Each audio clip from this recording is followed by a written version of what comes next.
यानंतर आपण थेट जाणार आहोत. शांतिगिरी महाराजांची पत्रकार परिषद सुरू झाली आहे. पत्रकार परिषद घेणार आहे महाराज. सगळेच पत्रकार इथं आहेत. आता जर तुम्ही ती एकूणच घोषणा केली तर नाही, आमचं असा आमचा सर्वांचा विचार मिळून होऊन कोणतेही निर्णय होत असतो. बाबाजी, तुम्ही अपक्ष निवडणुकीमध्ये आहे आणि तुम्ही युतीचे जे नेते आहेत दिनकर पाटीलची भेट घेतली, आता छगन भुजबळांनी भेट घेतली, काय तुमचं हे भेटी मागचं? भेटी हेच कारण ना की आम्ही उमेदवार आहोत आणि उमेदवाराचं कर्तव्य काय मतदारांची भेटीगाठी घेणं. भेटीगाठी घेण्यासाठीच आम्ही त्या प्रत्येक या ठिकाणी मतदाराकडे जात असतो. महाराज, आज तुम्हाला असं थोडं वेगळं वाटत नाही का, जे नेते जे कार्यकर्ते जे तुमचा आशीर्वाद घेण्यासाठी तुमच्या आश्रमात येत होते, मात्र आज तुम्हाला त्यांच्याकडे जावं लागतंय, थोडंसं वेगळंच वाटत नाही? नाही, आम्ही जात नाही या लक्षात घ्या. एक आमचे एक नातेसंबंध असतो.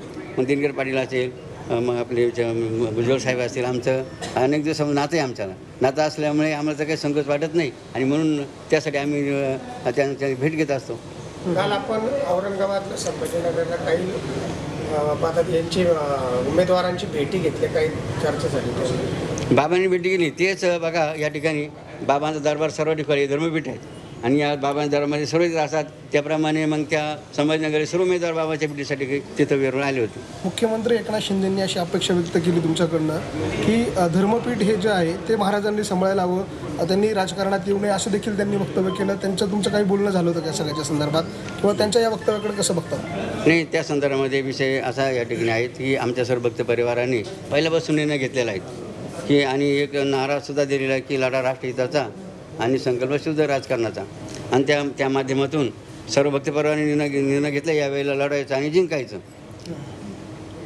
महाराज, मुख्यमंत्र्यांनी प्रामुख्याने राजकीय अधिष्ठानपेक्षा आध्यात्मिक अधिष्ठान मोठं आहे, त्यामुळे महाराजांनी आध्यात्मिक अधिष्ठान करावं अशा पद्धतीचं त्यांचं अप्रत्यक्ष हे होता सल्ला. आपल्यालाही असं वाटत नाही की राजकीय अधिष्ठानपेक्षा आध्यात्मिक अधिष्ठान हे मोठं? बघा, धर्मसत्ता आणि राजसत्ता या कानाने दोन बाजू आहेत की नाही.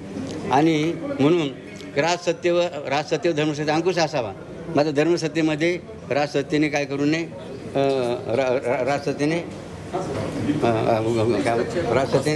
हस्तक्षेप करू नये असा त्यातला महत्त्वाचा मुद्दा आहे. तुम्ही अपेक्षा व्यक्त करताय की राजसत्तेने धर्मसत्तेत हस्तक्षेप करू नये, परंतु आपण धर्मसत्तेतून राजसत्तेकडे जात आहे. हो ना. मग बाबांना आपल्यासारख्या अनेकांना असा प्रश्न विचारला की बाबा राजकारणात का आले की नाही अध्यात्म सोडून, तर त्याचा बाबांनी या प्रकारे मुद्दा त्या ठिकाणी ठेवलेला आहे की बाबांनी अध्यात्म सोडलेलं नाही. तर बाबा राजकारणात कशासाठी आलेले आहेत? राजकारणात सुद्धा अध्यात्माचे जे काही तत्व आहेत ते ते रुजवले पाहिजेत. त्यासाठी आम्ही त्या ठिकाणी राजकारणात आलेलो आहोत. ओके, धन्यवाद. ओके. तीनला प्रेस आहे ना? हो.